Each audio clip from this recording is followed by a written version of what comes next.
무당들이 말하는 빙의는 육체를 상실한 인간의 혼이 살아있는 사람의 몸 안에 들어와서 그의 몸과 마음을 점령하여 여러 가지 이상한 행동을 시키는 것을 빙의라고 했다. 그러니까 죽은 사람의 혼이 일시적으로 살아있는 사람의 몸에 들어와서 본인의 뜻이 아닌 빙의령의 뜻한 대로 그 사람의 일체의 행동을 지배할 때 우리는 흔히 정신이 돌았다고 하는 상태를 말하는 것이다. 따라서 빙의된 사람은 평소에 자기 자신과는 전혀 틀리는 행동을 하거나 갑자기 우쭐해져서 평소에 하지 않던 엉뚱한 소리를 연발한다든가 눈동자의 초점이 흐려지고 이상한 언동을 하는 사람은 죽은 사람의 혼이 빙의되지 않았는가 의심해 볼 필요가 있다고 했다. 어째서 죽은 사람의 혼이 사람에게 빙의하려고 할까? 죽은 육체에서 빠져나온 망령이 살아있는 인간의 육체 속에 기생하는 빙의는 대체로 다음 경우로 분류가 된다. 첫 번째로 죽은 사람에 대한 가족들의 지극한 애착심으로 인해 가족 중 기가 약하거나 허한 사람에게 죽은 사람이 빙의하는 경우가 있다. 그 예로 아기 또는 배우자의 혼이 빙의되는 경우라고 했다. 두 번째로는 원한을 가진 망령의 고의에 의한 빙의를 들 수가 있다. 이처럼 빙의는 애착과 원한에 의해 상호 이끌림으로 빙의가 발생할 수 있다는 것을 알 수 있다. 그리고 무당의 말에 의하면 육체 속에서 조금 전에 빠져나온 이른바 죽은 이의 혼은 육체의 도움 없이는 스스로 필요로 하는 생명력인 에너지의 공급을 받을 수 없는 미완성 육체 인간이며 또한 자기도 모르게 육체 속에 갇히기 쉬운 존재라고 했다. 사람이 죽으면 육체를 떠난 영혼은 생전에 자신을 보호해주던 보호령들의 안내를 받아 저승으로 돌아가야만 하는데 이처럼 애착과 원한으로 인해 저승이 아닌 이승에 남게 되어 살아있는 가족이나 타인의 육체 속에 빙의하며 살거나 갇히게 되는 것이라고 했다. 빙의된 귀신 또는 배우자의 혼들이 자신이 빙의한 가족 또는 사람의 보호령이라고 착각하는 경우가 상당히 많다고 했다. 망령과 보호령은 다른 존재이다.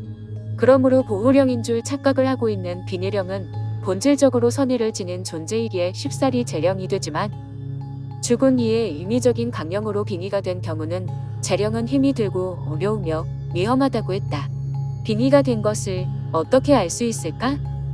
빙의된 사람을 보면 예의 없이 눈에 흰 자위가 충혈되어 있고 또한 눈동자에 힘이 없다. 또한 영사를 할 수 있는 능력자 앞에서는 시선을 피하고 얼굴을 바로 들지 못한다. 또한 신체상으로 다음과 같은 특징이 나타난다고 했다. 첫 번째 증상으로 두 어깨가 항상 무겁고 손과 발이 유난히 차면서도 손바닥은 이상하게 붉은 빛을 띠며 병원에서 진단을 받아도 아무런 이상을 발견할 수 없는데 본인은 병자처럼 괴로워한다. 두 번째 증상으로 낮에는 힘이 없고 햇빛 앞에서는 두 눈이 감기고 제대로 눈을 뜨지 못하며 밤이 되면 기운이 나고 비 오는 날은 기분이 좋다. 질병의 상태가 악화되지 않고 좋아지지도 않으며 어떤 약을 써도 처음에는 잘 듣는 듯하다가 나중에는 효과가 없다. 아픈 곳이 자주 이동한다. 또한 낮에는 멀쩡하다가 밤중에서 새벽까지 아픈 시간이 많다. 세 번째 증상으로는 꿈자리가 몹시 뒤숭숭하고 죽은 사람들이 되풀이해서 꿈에 자주 나타난다.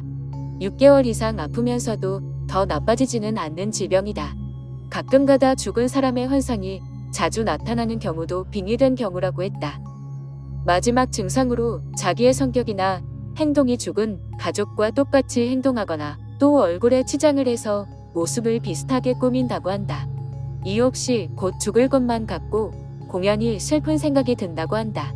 또한 가족들이 보기에 얼굴의 일상이 자꾸만 바뀌거나 성격의 변화가 심하거나 폭주 폭설 후에 자신의 행동을 기억하지 못하는 경우도 빙의로 인한 증상이라고 했다. 그리고 빙의는 특별한 것이 아니라고 했으며 자주 일어나는 흔한 일이라고 했다. 마지막으로 무당이 나에게 말해주기를 이번 해에 많은 이들이 스스로 죽음을 선택하는 사람들이 많을 것이라고 했다. 그 이유는 이번 질병으로 많은 이들이 죽었으며 그로 인한 슬픔 일들이 많기에 그 깊은 슬픔들로 인해 또 다른 문제가 자살일 것이라고 했다. 이번 질병보다 더 무서운 것이 사실 정신적인 전염이라고 했다. 죽은 이들의 슬픔과 그를 외롭게 보내야 하는 가족의 슬픔이 서로 애착과 원한이 생기게 되어 그로 인한 빙의 현상이 많이 일어나 순간에 잘못된 선택과 행동을 할 수 있을 것이라고 했다. 빙의한 귀신 중 일부 선한 존재를 제외하고는 거의 대부분 영의 삶을 살고 있기에 현재 이승에 육체의 삶을 쉽게 생각하거나 오락을 하는 것처럼 즐기는 존재들이 있어 그중 자살을 유도하는 귀신들이 상당히 많다고 했다. 빙의를 예방하는 방법은 그리 어려운 것이 아니라고 말하면서 빙의의 첫 번째 조건인 애착과 원한을 갖지 않는 것이라 했다. 인생사 뿌린 대로 거두고 마음 먹은 대로 경험하고 사는 것이기에 떠난 이는 기억하되 의지하지 말고 늘 받고 바른 마음을 가지고 베풀며 살면 된다고 했다.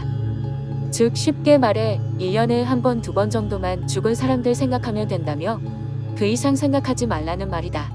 그 시간 자신의 삶과 살아있는 가족만 생각하고 살며 욕심과 집착하지 말고 사는 것이 최고의 예방법이라고 했다.